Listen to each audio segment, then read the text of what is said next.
Morning students. आज हम लोग एक अनदर टॉपिक स्ट्रक्चर में आगे बढ़ते हैं और यहाँ पर हम सीखने जा रहे हैं array of structure. Array of structure और सिंपल स्ट्रक्चर में फ़र्क क्या है यहाँ पर पहले हम समझ लेते हैं और फिर हम इस क्वेश्चन को यहाँ पर करेंगे, डायरेक्ट इम्प्लीमेंट करके आपको दिखाते हैं। अभी पीछे हमने दो क्वेश्चन बनाए।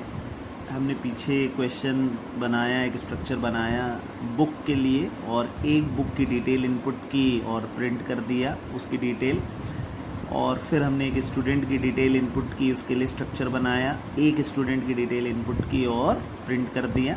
लेकिन यहाँ पर अभी आपसे क्वेश्चन को चेंज है। यहाँ पर अब आपको जो स्ट्रक्चर बनाना है वो एक स्टूडेंट दो स्टूडेंट के लिए नहीं है। यहाँ पर हमने क्वेश्चन को बदल के एम्प्लॉय के लिए कर दिया है। यही सेम क्वेश्चन आप स्टूडेंट के लिए भी हम लोग कर सकते हैं।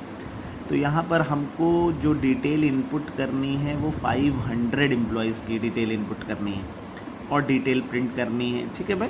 तो यहाँ पर अभी आप पीछे देख के आए कि जब आप एक स्टूडेंट के लिए या एक बुक के लिए स्ट्रक्चर बना रहे थे तो यहाँ पर आप एक वेरिएबल का इस्तेमाल कर रहे थे। ठीक है भाई। तो सपोज़ कीजिए अगर आप जब ये x लिख दे रहे हैं, इसका मतलब यहाँ पर ये एक एम्प्लॉय के लिए आप बात कर रहे हैं। अगर आप दो एम्प्लॉय के लिए कर रहे हैं तो आपने x, y लिख दिया। तीन एम्प्लॉय हैं तो भाई x, y, z आप लिख सकते हैं। लेकिन आपको यहाँ पर कितने एम्प्लॉयज़ की डिटेल इनपुट करनी है, तो ये 500 एम्प्लॉयज़ की डिटेल इनपुट करनी है। इसका मतलब यहाँ पर हमको कितने वेरिएबल लिखने पड़ते भाई, 500 वेरिएबल हमको लेने पड़ेंगे।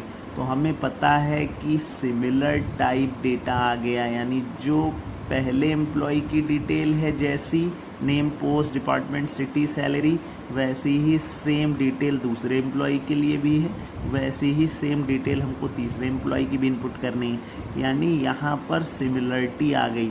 ठीक है भाई। और जहाँ पर भी सिमिलर डेटा टाइप का इस्तेमाल होने लगता है वहाँ पर हम क्या यूज़ कर लेते हैं भाई, एरे का इस्तेमाल करते हैं।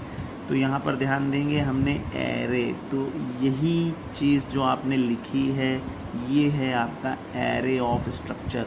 इसका मतलब यहाँ पर जब भी आपसे जो है ज़्यादा एलिमेंट्स के लिए स्ट्रक्चर बनाने के लिए कहा जाएगा तो आप कभी भी यहाँ पर 500 नहीं लिख सकते हैं। ठीक है भाई। ध्यान देने वाली बात ये है, आप यहाँ पर लिखेंगे स्ट्रक्ट एम्प्लॉय 500 कुछ लोग, तो यहाँ पर ये चीज़ गलती नहीं करनी है।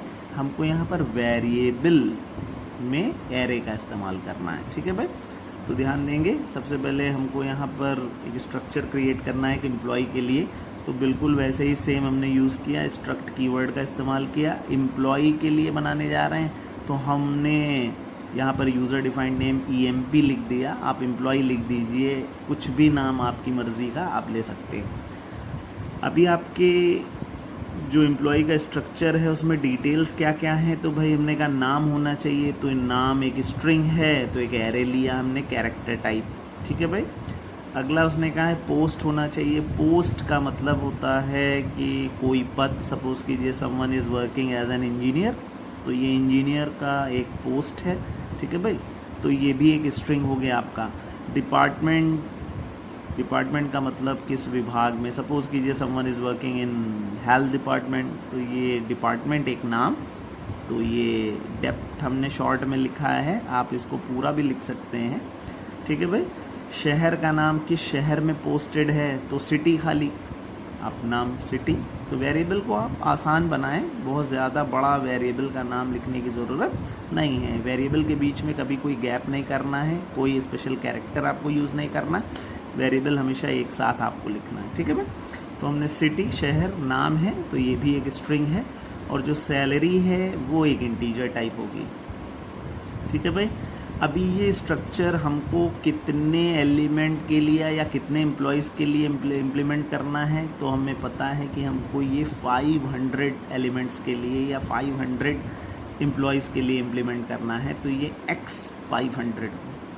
ठीक है भाई।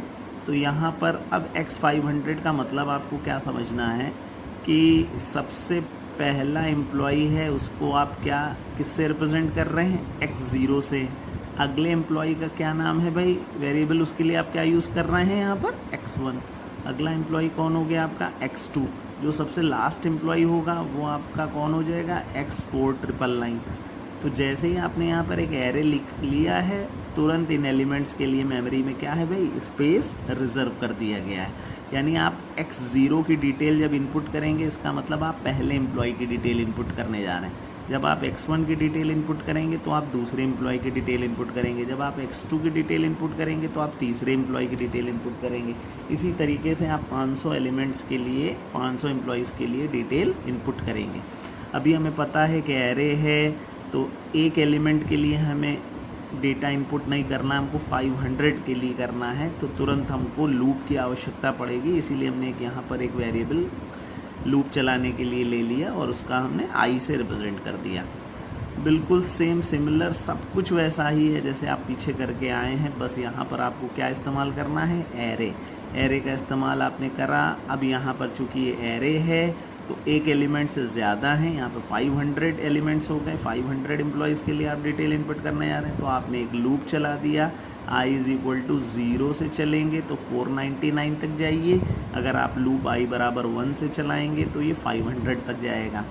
ठीक है भाई, तो बाय डिफ़ॉल्ट 0 से शुरू हो रहा है तो हम 0 से लिखते हैं। आप चाहें तो यहाँ पर 1 से चला सकते हैं और ये 500 कर देंगे। ठीक है भाई, तो पहली बार जब आपका लूप चलेगा तो i की वैल्यू हो जाएगी 0। ठीक है भाई, अभी पीछे हम देख चुके हैं कि नाम है स्ट्रिंग, दूसरा भी आपका नाम है तो %s, तीसरा भी आपका नाम है तो %s, चौथा भी आपका नाम है तो %s, और लास्ट में आपको सैलरी इनपुट करनी है तो ये क्या है आपका %d। ठीक है भाई, अब आपको यहाँ पर सबसे पहले किसकी डिटेल इनपुट करनी है, तो भाई यहाँ पर जितने भी एम्प्लॉयज़ हैं सबका नाम x से शुरू होता है, लेकिन फ़र्क कहाँ से आता है, इंडेक्स वैल्यू से। इसका मतलब जब इंडेक्स वैल्यू 0 है तो पहला एम्प्लॉई है, जब इंडेक्स वैल्यू 1 है तो दूसरा एम्प्लॉई है। ठीक है भाई, तो इंडेक्स वैल्यू का ही यहाँ पर समझने की बात है। तो जब पहली बार लूप चलेगा तो i का मान है 0, तो इसका मतलब i की जगह पर जब आप 0 रखेंगे तो ये हो जाएगा x0.name। x0.name का मतलब हुआ कि आप पहले एम्प्लॉय का क्या आपको इनपुट करना है भाई, नाम इनपुट करना है। x0 यानी पहले एम्प्लॉय का नाम इनपुट करना है। फिर x0.post यानी पहले एम्प्लॉय की पोस्ट क्या है आपको ये लिखनी है भाई, इनपुट करनी है। फिर पहले एम्प्लॉय का आपको क्या इनपुट करना है भाई, डिपार्टमेंट इनपुट करना है। फिर पहले एम्प्लॉय किस शहर में काम करता है उसका सिटी लिखना है, और फिर आपको क्या इनपुट करना है भाई, सैलरी इनपुट करनी है। इसका मतलब आप जब पहली बार ये लूप चलेगा तो पहले एम्प्लॉय की ये पांचों डिटेल आप क्या कर देंगे भाई, कीबोर्ड से इनपुट कर देंगे। अभी ये लूप दोबारा फिर चलेगा और i का नया मान क्या हो जाएगा भाई, x1 हो जाएगा। x1 का मतलब जब ये दोबारा लूप चलेगा तो आप x1.name, x1.name का मतलब आप दूसरे एम्प्लॉय का अब नाम इनपुट करेंगे। फिर उसके लिए भी ये 5 चीज़ें आप इनपुट करेंगे। फिर लूप आगे बढ़ेगा, x2 के लिए आप यही 5 चीज़ें इनपुट करेंगे। फिर ये लूप आपका 500 टाइम्स चलेगा और 500 एम्प्लॉयज़ की डिटेल क्या हो जाएगी भाई, इनपुट हो जाएगी। इसका मतलब हमको स्कैनफ फंक्शन को लूप के अंदर लिखना है। ठीक है भाई, और जितने एम्प्लॉयज़ के लिए आपसे कहा गया है उतना आपको लूप चलाना है। 0 से चलेंगे तो एक कम वैल्यू रखेंगे क्योंकि 0 भी इंक्लूड हो जाता है, और 1 से चलेंगे तो ये 500 हो जाएगा।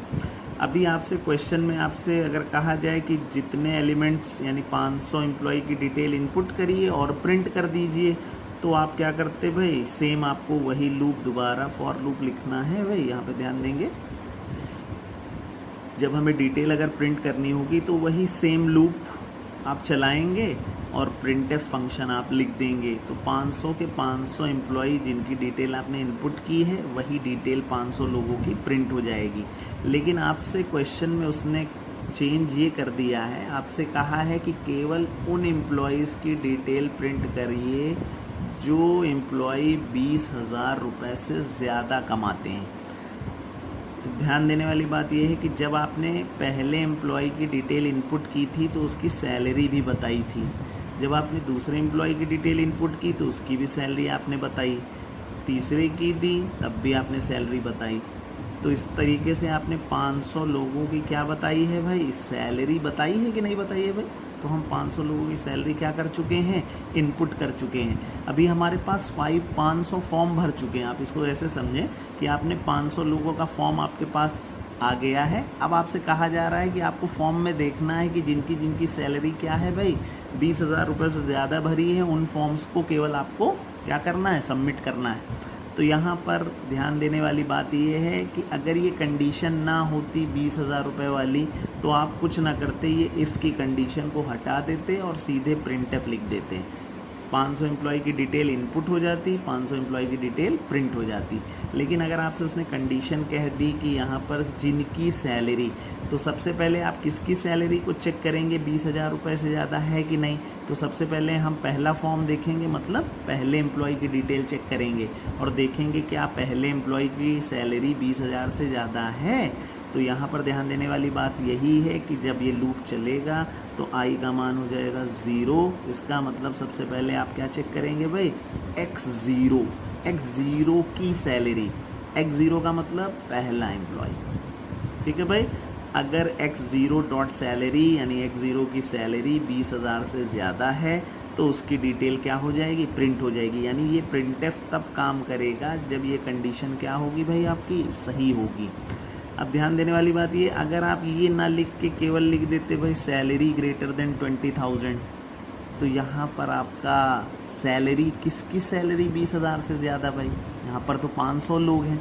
तो इसका मतलब ये जैसे आप यहाँ पर इनपुट कर रहे हैं बिल्कुल सेम वही चीज़ आपको यहाँ पर भी यूज़ करनी है, because you are using structure, ठीक भाई।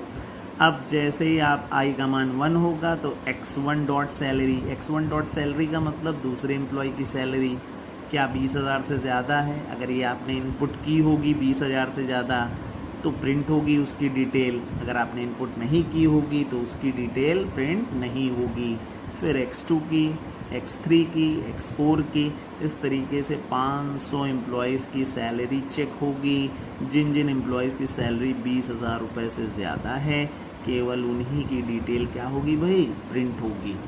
अभी ये क्वेश्चन बदल के किसी स्टूडेंट के लिए भी किया जा सकता है कि केवल 500 स्टूडेंट के लिए आप स्ट्रक्चर बनाइए, ठीक है भाई, और केवल उन स्टूडेंट्स की डिटेल प्रिंट करिए जिनके मार्क्स 60 से ज़्यादा हैं, 70 से ज़्यादा हैं। तो बिल्कुल आपको यही सेम चीज़ वहाँ पर भी इस्तेमाल करनी है, केवल आपका डेटा बदल जाएगा, बाकी लॉजिक में कोई चेंज नहीं होगा। ये एग्जामिनेशन पॉइंट ऑफ व्यू से एरे ऑफ स्ट्रक्चर इम्पॉर्टेंट है, ये एग्ज़ाम में पूछा जाता है, बहुत कायदे से आप इसको कर पाएंगे। साधारण सा क्वेश्चन है, इसको आप आसानी से कर सकते हैं।